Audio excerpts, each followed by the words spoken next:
Muy buenos días a toda la República Dominicana, agradecido de su sintonía los domingos a esta hora de la mañana por Colorvisión y nuestro canal de YouTube Espejo 360. Doctor, buenos días. Buenos días, hermano, ¿cómo se siente? Muy bien, doctor, esta ha sido una semana interesante. Sí. Las reformas siguen dominando la agenda de la República Dominicana. Hay mucha gente preocupada, pero el gobierno ha dado el primer paso. Ha dicho, hay que ponerse el cinturón. Señor. Entonces, esto indica que va en serio. Claro. Achicar el Estado va en serio, hacer sacrificio va en serio, porque las recomendaciones son de que hay que darle al Estado la capacidad de respuestas para las necesidades que tiene la población dominicana. Eso es correcto. Vamos a la semana 360 y regresamos en unos minutos. ¿Qué tal, amigos? Bienvenidos a este resumen informativo Semana 360. Tras un año de escándalo por el contrato para el manejo de la red de semáforos del Gran Santo Domingo, el Instituto Nacional de Tránsito Terrestre Intrant notificó a la empresa Transcor Latam SRL la rescisión de la relación contractual a la que arribaron en junio del año 2023. A través de un acto de alguacil, el Intrant, que ahora es dirigido por Milton Morrison, notificó el pasado martes 17 de septiembre a la empresa y a su gerente Pedro Padovani sobre el inicio del procedimiento administrativo de terminación de contrato y le otorgó un plazo de 3 días que culminó el viernes para presentar sus medios de defensa. El contrato por 1.317 millones de pesos había sido suspendido por la Dirección General de Contrataciones Públicas desde el 27 de octubre por graves irregularidades en el proceso de contratación. El 21 de noviembre del año 2023 anuló el proceso de licitación en la que fue contratada Transcor Latam y el 4 de diciembre le inhabilitó de manera permanente el registro de proveedor del Estado. El Ministerio de Administración Pública llamó a los servidores públicos de las instituciones que están dentro del proceso de eficientización y racionalización de la administración pública anunciado el pasado lunes a continuar con normalidad en el desarrollo de sus labores habituales y mantener la calidad y el buen desempeño en los servicios que brindan a la ciudadanía.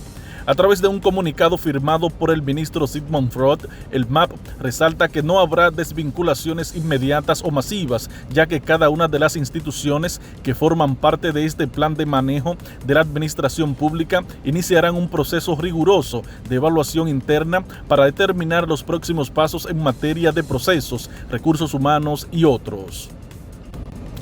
El gobierno dominicano pondrá un tope a la nómina pública para controlar la cantidad de servidores que son contratados, esto como parte de sus medidas de contención del gasto. El anuncio fue realizado el lunes pasado en la semanal con la prensa por el ministro de Hacienda Jochi Vicente, quien indicó que se congelará la nómina pública tomando en cuenta el mes de agosto del año 2024, es decir, que no se podrá incrementar la planilla de empleados en las instituciones públicas más allá de la cantidad reportada el mes pasado. El Banco Popular informó que los créditos desembolsados y compromisos de financiamiento para el turismo alcanzaron los 1.600 millones de dólares a septiembre de este año 2024.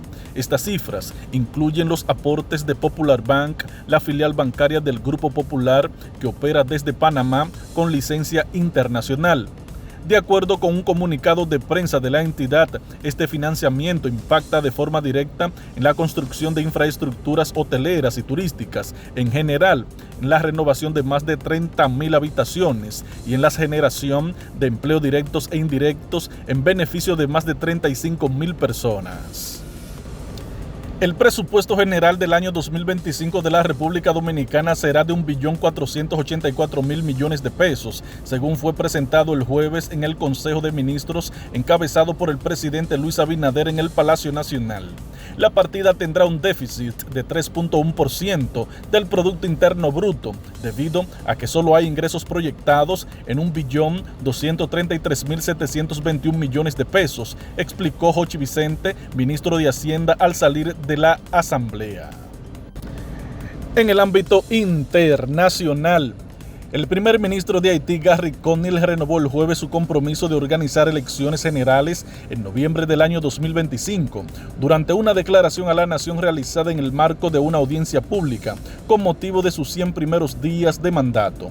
No tengo ninguna duda de que juntos seremos capaces de restablecer la seguridad. Ayudaremos a los desplazados a regresar a sus hogares, reactivaremos nuestra economía, haremos los cambios necesarios en nuestra Constitución y por último, celebraremos elecciones el año que viene y habrá un nuevo gobierno el 7 de febrero del año 2026, prometió Conil. Hasta aquí el resumen informativo Semana 360. Informó Joaquín Caraballo.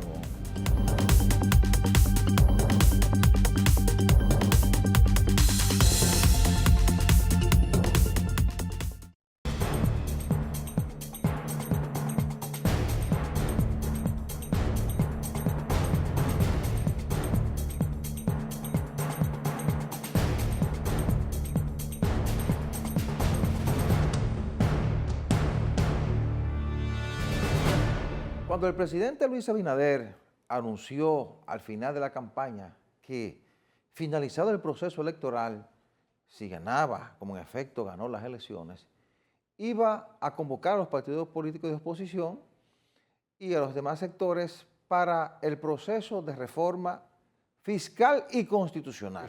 Y él había dicho que quería impulsar la reforma constitucional por lo menos 2 puntos, que era el de el Ministerio Público, para darle la independencia que él entiende que se debe dar al Ministerio Público, y el segundo punto era el de los candados para evitar la perpetuidad en el poder. Conocemos la historia de muchos presidentes que en repetidas ocasiones dicen no voy y luego modifican la Constitución para ir. Sí, clásico aquí. Y yo dije, bueno, parece que el presidente Luis Abinader tiene determinación de hacer esto, porque lo anunció antes de las elecciones.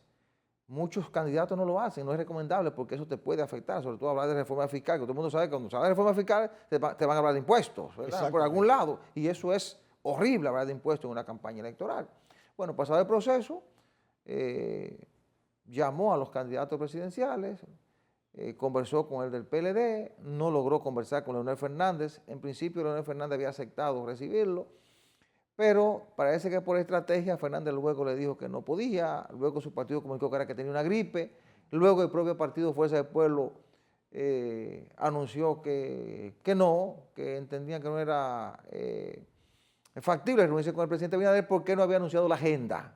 Se mostró un interés de que no querían esa reunión. Pues pasada las elecciones, el presidente, como todo el mundo sabe, ha anunciado su reforma constitucional, ya está en el Congreso, se está discutiendo, va muy avanzada, con algunos escollos por algunos puntos que hemos analizado y vamos a seguir analizando más adelante. Claro. Y bueno, de la fiscal ha anunciado esta semana la parte correspondiente a lo que será la reducción del gasto del gobierno. Ha anunciado reducción de instituciones, fusión de instituciones, y eso es importante porque el propio presidente Abinader hizo un compromiso, no en esta campaña, sino en la anterior, de que había que reducir el Estado, que el Estado era demasiado grande. Y usted lo ha planteado aquí muchas veces, la reducción del Estado. Claro, claro. Y bueno, ha planteado una serie de fusiones de ministerios que ha sorprendido a mucha gente y ha provocado reacciones de sectores políticos y económicos que dicen que es innecesario. La mayoría entiende que es necesario, pero que muestran una determinación de parte del presidente de achicar el Estado. Claro. Lo único que yo agregaría a esto es que es importante que el presidente se asegure que son reducciones reales, porque a veces lo que se hace es eliminar una institución, la convierte en un departamento de un ministerio, pero siguen con la misma cantidad de empleados y con las duplicidades de funciones y seguimos gastando la misma cantidad de dinero. Yo lo que quisiera es que las eliminaciones que se hagan y las fusiones sean reales. Claro. Y esto entonces ha provocado incertidumbre porque mucha gente sabe que si son reales tendrá que salir del Estado. Hay mucha gente que está ahí que sabe que con esto tendrá que irse, claro, porque se va a achicar el Estado. Mire, realmente, yo lo voy a ser franco, le han caído arriba al gobierno, la oposición, con todo, está en contra de todo, de la fiscal, de la constitucional. Pero yo creo que, por ejemplo, la reducción del Estado no es la primera vez que se plantea eso. Yo creo que en el mismo gobierno del PLD, ellos hablaban de reducir el Estado, sí, pero lamentablemente crecía. Porque cada vez que se crea un organismo nuevo, eso es más gasto, una nueva nómina. Entonces, yo veo eso correcto. Ahora, también hay mucha duplicidad de funciones aquí, porque usted observa que, por ejemplo, yo digo esto del Ministerio de Educación Superior y el Ministerio de Educación. Yo creo que hoy debe haber un solo ministerio. Eso tiene lógica. Esa es la única fusión que a mí no me gusta. Sí. De esa. Oiga, ¿por qué no me gusta? Está muy Porque duplicado eso. en otros países funciona, Sí. pero el Ministerio de Educación Superior, con las particularidades que tiene Sí. y las particularidades que tiene el Ministerio de Educación preuniversitaria, que hay una especialización de unos recursos, Sí. ahí eso va a provocar un problema. Sí. Lo que Porque pudiera perfectamente manejarse como una sola institución. Ahora, ¿qué vamos a hacer con el 4%? Sí. El propio gobierno decía que la decisión es utilizar ese 4%, que se determinó que debió ser para la educación preuniversitaria, se va a utilizar también para la educación superior. Sí, pero Ya escuché a alguien hablando ahí que a los profesores universitarios, tienen que beneficiarse del 4%. Eso no es para aumentar el salario a los profesores universitarios, porque la educación universitaria, primero, la UAS tiene un presupuesto, la educación, la universidad pública, y las demás son privadas. Porque, mira, exacto. Yo espero que eso no lo Quiero malutilicen. decirle en ese punto, qué bueno que usted lo mencionó, que por ejemplo, un ministerio representa la política del Estado en ese Claro, aspecto. en eso estamos claros. Sí. Por ejemplo, el Ministerio de Salud Pública, todo lo demás tiene que estar por debajo de eso. Sí. Entonces, Ministerio de Educación, todo es educación. Sí. Entonces, ya lo presupuestario es otra cosa. Hay un buen ejemplo que usted cita el Ministerio de Salud Pública, porque qué bueno que usted lo cita. Sí. Salud Pública Claro. traza la política en materia de salud. Claro. El Servicio Nacional de Salud se encarga de todos los hospitales, estoy diciendo. que perfectamente pudiera. Sí. Ahora, habría que ver qué vamos a hacer con ese punto del 4%. Lo que pasa es que esas instituciones están altamente politizadas. Entonces, digo, en el sentido de que hay gente que está colocada ahí, Sí, ¿verdad? Para que ganen su dinerillo. sí. Pero realmente el Estado, yo creo que tiene más eficiencia cuando puede utilizar mejor los recursos, ante todo no los recursos económicos, sino los recursos humanos también. Porque, por ejemplo, hay una duplicidad de funciones y hay muchas instituciones que usted las busca. Por ejemplo, en el área de la agricultura. Sí, sí. Hay un solo ministerio. Acaban de integrar el IAD a Agricultura. Pero que eso, además, Dependía de Agricultura, pero tiene un presupuesto aparte, una serie de cosas. Eso puede ¿sabe? Otro que me gustó mucho a mí, que yo no lo entendí el porqué, el ese de desarrollo, economía, con el de Hacienda. Señor, pero que Hacienda, el término Hacienda abarca todo lo que sea lo económico del Estado, lo abarca ahí. Sí, sí. Entonces yo veo, ahora lo que yo estoy mirando es que ahí... Además, aquí hay 6 o 7 instituciones que todo Sí, tiene sí, que ver sí, con planes sociales, con una sola institución. Pero claro, Pero ahí está ADES, está Supérate, este es el Plan Social de la Presidencia, comedores económicos, todo eso es una sola institución. y hay un Y dispendio de usted recursos. sabe el también. dinero que se va por ahí, doctor. Hay un dispendio de recursos que si se concentra eso en un punto, Pero usted duplica la asistencia, claro. pero llega por un lado del Plan Social con una funda de comida, y por el otro están los comedores económicos vendiéndose la cocinada, le voy a pero poner- cocinan en su Voy a casa. poner un ejemplo. Cuando yo colaboraba con Última Hora, Ajá. que yo tenía un espacio. Y cuando era articulista, sí. Resulta que yo una vez publiqué algo donde yo criticaba que aquí había, yo te estoy hablando de hace unos cuantos años de eso, Ajá.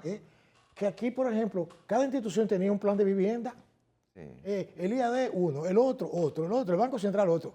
No, Pero acaban de anunciar, por ejemplo, a propósito de vivienda, Sí. que la Dirección Presidencial de Desarrollo Provincial la integran al MEPID, que es el Ministerio Almebit, que es el Ministerio de la Vivienda. la vivienda, sí. Sí, pero esa dirección lo que hace es construir viviendas Pero claro. para personas pobres, construir carreteras, construir puentes.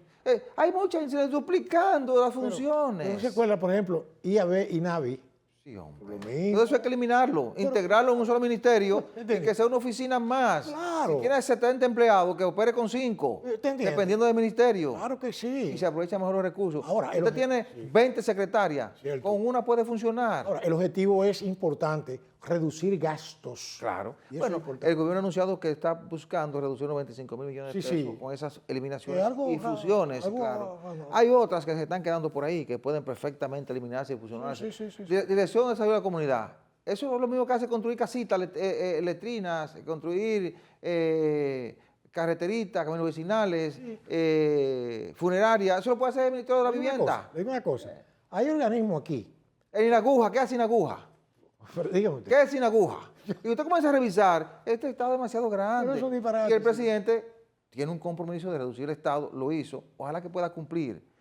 En la pasada gestión integró la supervisora con el Ministerio de la Vivienda, fusionó, creo que bienes nacionales con el CEA, es decir, está en esa dirección, pero ojalá que sea una reducción real, para que cuando uno revise la nómina no diga, pero ven acá, cuando usted comenzó la fusión y la eliminación de instituciones había 2 millones de empleados, para citar una cifra. Sí. ¿Y por qué tenemos 2.2? No, si usted eliminó 20 instituciones, debe por lo menos haber 1.500.000 empleados. ¿Sabe cuál yo también he considerado que nunca cumplió sus funciones? El INESPRE. Sí. El INESPRE, oiga cómo se creó. Y eso debe ser una oficina de agricultura también. Pero claro, ya, estabilización de precios. Claro. Y no hace nada de eso, porque no es verdad que estabiliza ningún precio. Así es. Vamos a hacer la pausa, doctor, para que sigamos hablando de estos temas de las reformas, que son los temas que están dominando la agenda del país. Regresamos en unos minutos.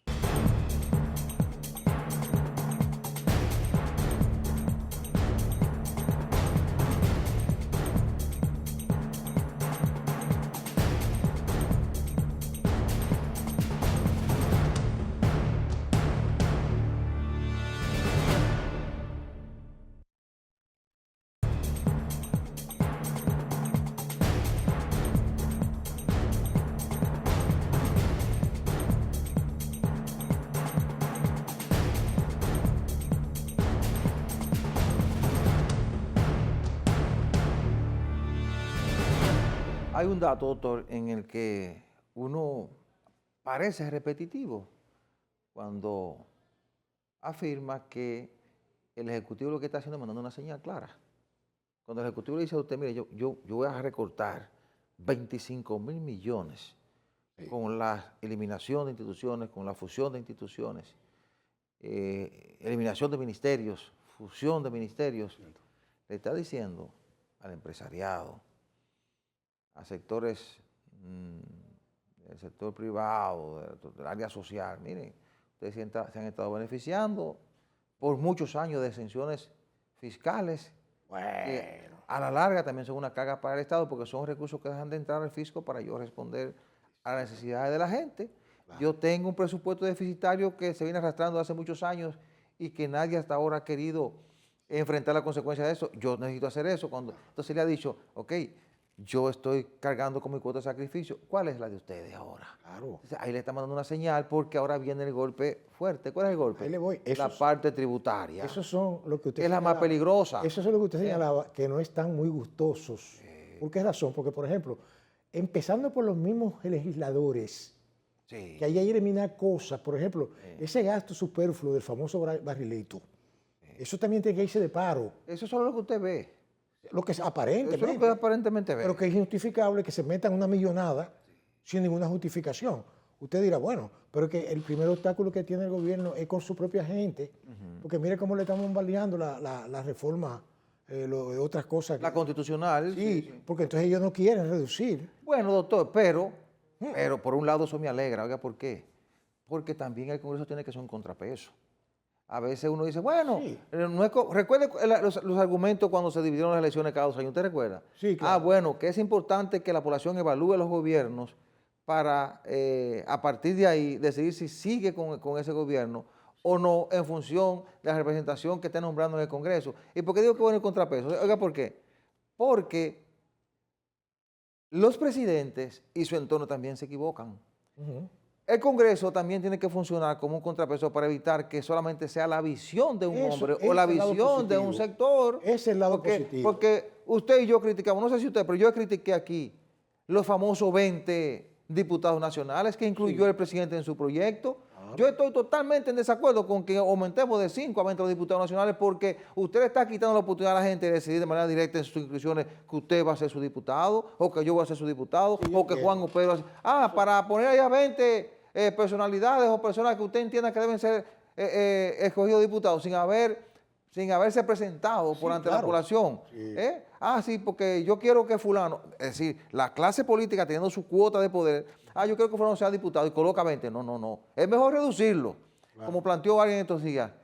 Es mejor incluir una cláusula que diga, el partido minoritario que llegue a un 1% tiene derecho a un diputado nacional. Claro, es más democrático. Sí, porque la idea original de eso, del diputado nacional, fue esa, que los partidos minoritarios tuvieran la oportunidad de tener representantes, pero alcanzando un 1%. Ahora se lo reparten y se quedan los grandes con eso. Pero hay aspectos que han dependido también de coyunturas políticas. Sí, por ejemplo, claro. en el caso de la separación de elecciones, fue en la crisis del 96.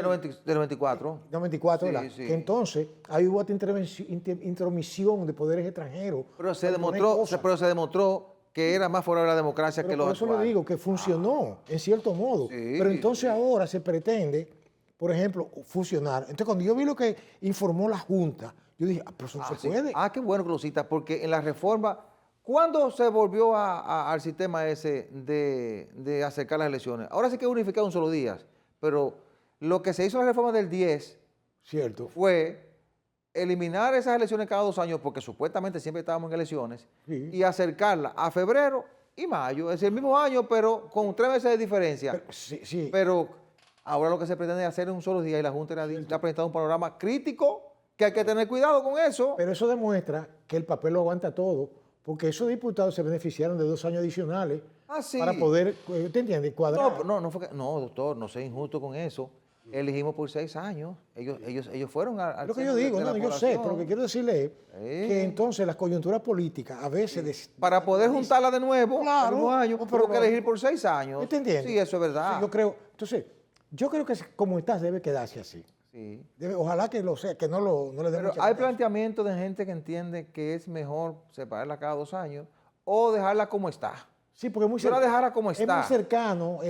Podría ser, mira, lo de los años es bueno, porque podríamos volver al esquema anterior, Sí, aparentemente. 2 años es bueno porque te da mejor representación, una representación de y hay mayor más calidad. más Hay menos incidencia del candidato presidencial en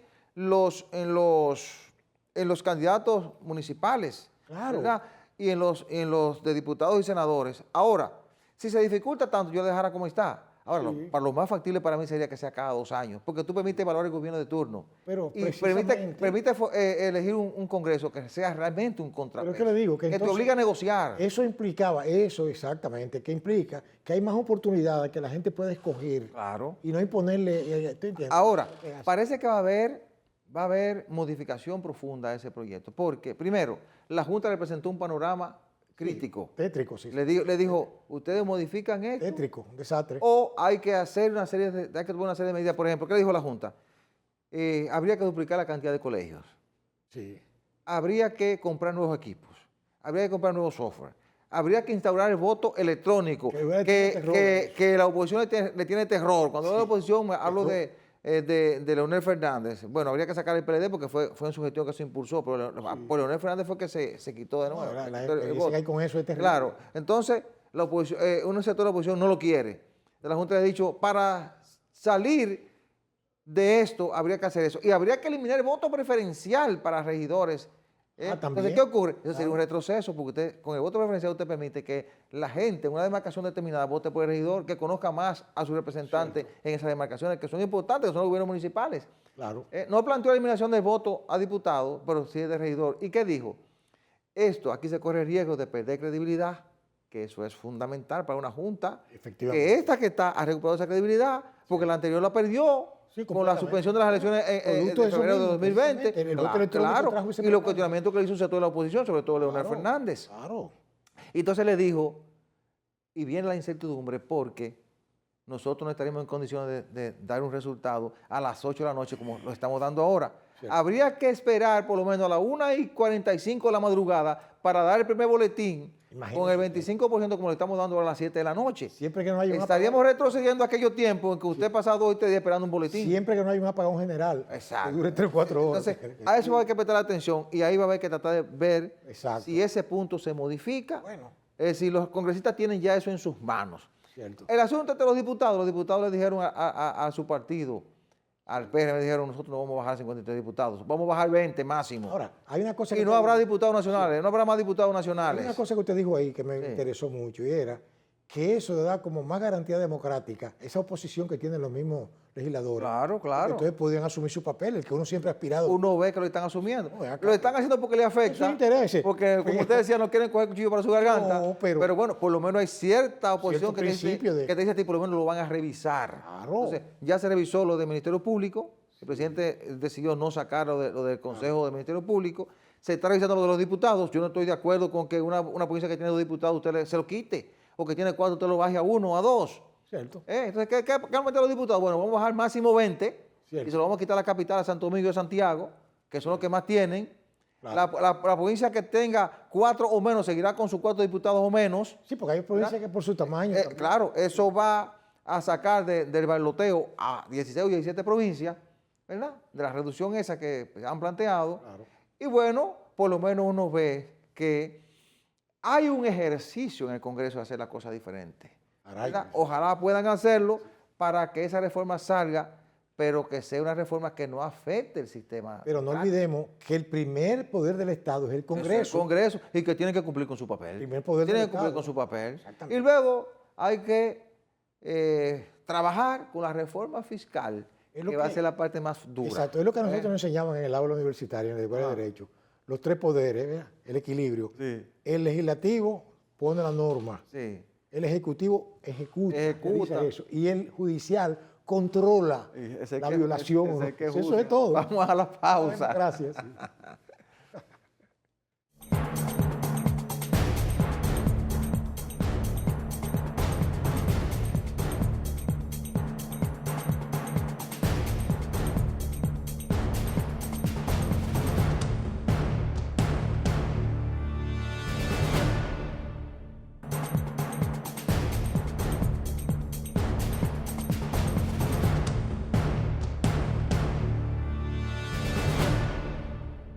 Cuando uno habla de oposición política, uno piensa que significa estar en contra de todo. No, claro. No. Y eso no debe ser así, porque una oposición lo que hace es que equilibra, ¿verdad?, el ejercicio del poder. Y de hecho, por eso que nunca es bueno un poder absoluto de un lado, porque entonces desequilibra, es la palabra correcta. Recuerde la oposición constructiva. Claro, ahora, pero hay un problema aquí en nuestro país, y es que aquí hay una oposición que languideció mucho por la larga data en el poder, porque dice que el poder total, diríamos, corrompe totalmente. Entonces, tantos años en el poder crea una falsa ilusión de que eso es como un reinado, como que es por cooptación. Sin embargo, el ejercicio democrático incluye la alternabilidad del poder, la alternabilidad. Perfecto. Ahora bien, el asunto es que, en este caso, nuestra oposición, que tiene mucha experiencia a nivel de gobierno, porque tiene bastante, porque la gente de Fuerza del Pueblo no son boicaos. No, y haciendo oposición tiene mucha experiencia. Le voy a decir, porque es que todos son nietos del PRD. Sí. Y el PRD era grande, en eso de oposición, era grande, usted lo sabe. Y no solo porque son nietos, sino que hicieron oposición desde el 73 hasta llegar al poder en el 96. Yo digo desde el punto de vista de origen político, porque resulta que aquí lo ideal era hacerle oposición a Balaguer. Ahí todo el mundo coincidía. Bueno, ahora, pero después de ahí tenían que matarse entre ellos. Claro. Entonces ahí empezó el proceso nuevo en este país. Ya desapareció el famoso enemigo común, ya no existe, porque es que entre ellos mismos se están tirando los tiros. Es así. Pero en este caso yo creo que la oposición lo que va a hacer es sencillamente aprovechar los errores que de seguro cometerán la gente del poder para irle minando la base y ellos crecer también. Ahora hay una competencia entre los hijos y los nietos del PRD. Dialéctica social. La ley de la dialéctica, inexorable, mi hermano. No lo despinta a nadie. Es así. Pero hay un cuadro interesante en este momento, doctor, porque los primeros 4 años de Luis Abinader fueron 4 años en los que la oposición estaba prácticamente desarticulada. Sí, completamente. Uno que hizo causa común, que para sacar al otro hermano del poder, hizo causa común con Luis Abinader, me refiero a Leonel Fernández, y aunque de manera indirecta, pero... No, indirecta, no indirecta, marcharon juntos incluso, y fueron aliados en alguna zona. No, fueron aliados, llevaron candidaturas comunes. También incluso. El que fue sacado del poder también fue aliado. Sí. ¿De quién? Por la misma. Sí. Habían grupos que, por ejemplo, coincidían en un sitio, vamos a ver, en aspectos municipales. Pero no con Leonel. Ellos se aliaron ahora en el 24, no, pero me refiero al 20. Bueno, sí. A principio de la ruptura. Leonel Fernández tuvo una gran cuota de responsabilidad en que Abinader fuera presidente y que el PLD sacara del poder. Primero por la división. Eso empezó con la cuestión de la oposición. De la reforma constitucional. Claro. Las marchas que hicieron conjuntas, pero incluso llevaron candidaturas comunes. Cierto. En lo municipal y congresual. Leonel Fernández es responsable de que en gran medida Abinader también esté en el poder. Pero, primero, por asunto de conveniencia. Y además, yo vi... No, conveniencia, porque quería sacar el PLD del poder. Lo que a mí como ciudadano del común me dio el instinto, diríamos, la percepción de que había una venganza política ahí. Sí. Él quería sacar a la gente que le impidió seguir dirigiendo su partido y llegar al poder con su partido. Le digo algo, yo creo que a él le hicieron coca. No, pero yo no quiero, porque yo lo cito como referente, porque yo no quiero ir ahí. ¿Dónde quiero ir? Sí. A lo que quiero ir es al punto de que esa oposición, disminuida por esa división y por las colindancias entre Leonel y Abinader en el 20 para sacar el PLD del poder, eso permitió que Abinader gobernara los primeros 4 años sin oposición política. No, eso es verdad. Abinader no tuvo oposición, lógicamente, estaba en medio de una pandemia, salíamos de una pandemia. En todos los países la oposición era consecuente con que estaba en el gobierno. Estaba muy dividida. Sí, no, y también había que dejar que gobernara, porque había que recuperar el país. Claro. Ahora la oposición ha dicho, espérate, hay que madrugar. Y Leonel Fernández, ¿recuerda la voz del pueblo que hacía en la campaña? La reactivó el lunes pasado. ¿Y cuál usted cree que fue el tema que trajo? Un tema de cuestionamiento de la política de transparencia del gobierno. Acogió el tema del escándalo del Intran y le dijo al gobierno, mire, hay un escándalo de corrupción, hay un entramado de corrupción en el Intran que hay que investigar, pero además hay un asunto de espionaje con el asunto de los semáforos que, según Fernández, estaba siendo utilizado primero para identificar los vehículos en los semáforos, pero además para espionaje, interviniendo los teléfonos con ese sistema de la gente que vive en sus vehículos. Hizo una denuncia peligrosa, que necesariamente va a poner ese tema en el tapete y va a obligar a hacer una investigación, porque cuando la oposición se activa, es un foco que obliga a los gobiernos a actuar con transparencia y coloca también a las autoridades responsables de la persecución del delito a enfocarse en eso, porque la oposición lo que decía era que el gobierno estaba persiguiendo a los opositores, pero no estaba persiguiendo a su propia gente. Leonel le ha puesto la bola en la cancha para que tenga que perseguir o investigar a gente del mismo gobierno por casos como este, como el contrato de Transcorp Latam, que involucra 1.300 millones de pesos y que a todas luces evidencia una irregularidad porque Contrataciones Públicas suspendió el contrato, eliminó supuestamente, rescindió el registro de proveedores del Estado, sin lo que usted no puede negociar con el Estado, pero y seguían negociando, que fue lo que dijo Leonel Fernández. Es decir, usted tiene con esto a una oposición política de pie, porque primero tiene a Leonel Fernández enfrentando al gobierno, denunciando acciones que van a minar una de las partes fuertes del gobierno, que es la transparencia, la lucha contra la impunidad y la corrupción. Bueno, esa base llegó, pero además de eso, doctor, opuesto a la reforma constitucional, opuesto a la reforma fiscal, y en esa misma onda está el PLD. Sí, pero hay algo ahí también que una acción trae una reacción. Claro que sí. Es una ley física. Claro que sí. Entonces quiere decir que la oposición realmente tiene un objetivo político electoral con eso. No, claro, porque la oposición no va a desperdiciar la oportunidad. Y en segundo lugar, la gente del gobierno, del poder actual, tiene la oportunidad de corregir, enderezar entuertos. Claro que sí. Sí. Usted quiere seguir con su transparencia, entonces haga la investigación abierta. Va a ir sobre eso que ha denunciado Fernández. Sí. Le va a dar al mismo tiempo un aire de transparencia al gobierno, una señal de coherencia, como usted lo plantea, en función de lo que... el discurso. Desmonta el discurso, pero es bueno que la oposición lo haga. Exacto. Es bueno que la oposición lo haga porque siempre hay que presionar por la transparencia. Cierto. Siempre, y sobre todo, Abinader tiene que tenerlo claro eso, y ha sido cuidadoso, ha intentado hacer el mayor esfuerzo, porque Abinader llegó sobre la base de luchar contra la corrupción y la impunidad. Ahora, en este país, en este sistema, es muy difícil mantener una transparencia total. Es difícil, pero hay que hacer todo el esfuerzo posible. Claro, muy difícil. Hay que hacer todo el esfuerzo posible. Todos los estamentos están contaminados. Y la oposición, mire, prepárese, que acabamos de salir de unas elecciones, prepárese que ya la campaña comenzó. Eso que está haciendo Leonel es aprovechando un escenario, comenzó hace tiempo. Empezó el 16 de agosto. Aprovechando un escenario, y lo va a aprovechar también el PLD, que ya comienza a tener nuevos aires. Ya los casos de corrupción tienen 4 años en proceso, irán definiéndose. Y el PLD, que tiene mucha gente con muchas condiciones políticas, ya tiene precandidatos en las calles.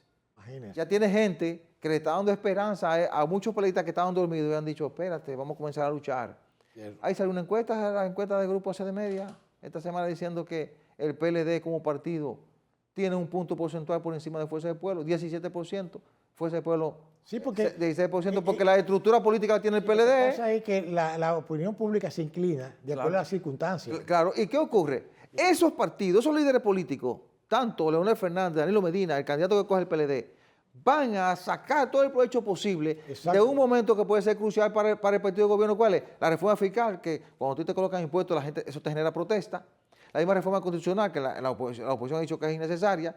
Y va a escudriñar cada caso que entienda que no es transparente en el gobierno para tenerlo ahí y mantener en el tapete temas que pudieran afectar la imagen y la credibilidad del gobierno para llegar a los próximos años en mejores condiciones de competir. Y si el PRM se descuida, si Abinader se descuida, pudiera enfrentar situaciones difíciles en el 28. Correcto. Sobre todo porque dentro de su partido hay gente que se ha desesperado y está haciendo campaña por ahí. Ya usted tiene a Yayo San Lobatón tirado en las calles haciendo campaña política. Ya usted tiene a Carolina Mejía en la calle lanzada haciendo campaña política. Y tiene una serie de gente que en lugar de estar en su oficina contribuyendo a que hagan un gobierno bueno, a que hagan un gobierno para que tenga resultados en el 28, que va a ser su carta de presentación, y ya están compitiendo. Eso es. Y usted no sabe dónde están sacando los recursos. Que es un asunto que también tiene que tener cuidado, porque los focos del país y los focos de la oposición van a estar sobre esos candidatos, porque aquí la costumbre ha sido que los precandidatos que aspiran desde una posición pública, lo que hacen es utilizar los recursos del Estado.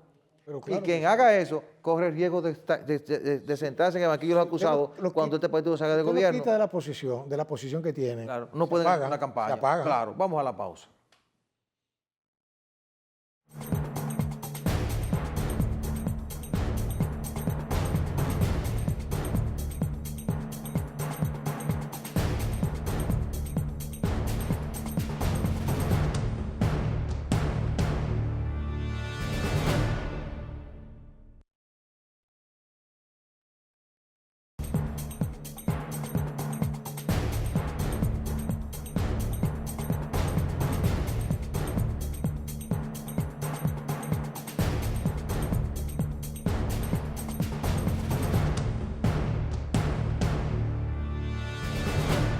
Hay otro tema que comienza a preocupar mucho a la gente y es el tema de los apagones. Bueno, mi hermano. Y la alta facturación. Sí, señor. Cuando la gente entendía que por las inversiones que se ha hecho en el sector energético, nosotros vamos a tener un servicio estable, sin los apagones que tenemos hoy, pero además con tarifas más bajas. Se construyó Punta Catalina para bajar la tarifa energética. Primero, para dar eficiencia al sector. Se logró, se eliminaron los apagones. Cierto. Los apagones dejaron de ser un problema. Han vuelto a ser un problema los apagones. Y aparecen, cuando se hacen las mediciones, como uno de los principales problemas del país. Segundo, se construyó Punta Catalina y se hicieron las inversiones para bajar la tarifa y no ha bajado. Se construyó Punta Catalina, se transformó la materia energética de full oil a gas natural, a carbón, a energía renovable, y sin embargo la tarifa energética hoy es más cara que antes. Claro. Entonces, el gobierno está caminando sobre un barril de pólvora. Y Luis Abinader ganó con todo el poder posible, tiene con todos los ayuntamientos del Congreso, del Ejecutivo, de todo. Consiguió todo el poder, se lo dio el pueblo en las urnas. En los países democráticos el pueblo tiene el poder. Ahora, no debe descuidarse. Quizá Luis Abinader, dentro de todo ese poder que acumula, está en su momento más delicado. Primero, porque empuja una reforma constitucional que la está rechazando la oposición. Segundo, porque empuja una reforma fiscal que va a provocar reacciones, independientemente de que sea necesaria, va a provocar reacciones del empresariado de muchos sectores cuando digan, mira, te voy a quitar las exenciones o te voy a incrementar los impuestos. Y eso lo va a aprovechar la oposición. Y si usted le agrega a eso los apagones. Mire, yo venía, doctor, antes de que usted intervenga, escúcheme, venía hace unos días de Monteplata hacia la capital, por la carretera que va Cebico a Santo Domingo. Me encontré en 2 puntos con quema de neumáticos, la gente protestando por los apagones. Claro. La gente ha vuelto a protestar por los apagones y vi una encuesta en la que los apagones aparecen en el 5º punto mayor preocupación de la población. Mire, esa situación que uno observa, ya por la edad que uno tiene y por el que ha vivido, ¿verdad? siempre me hacen referirme al profesor Bosch.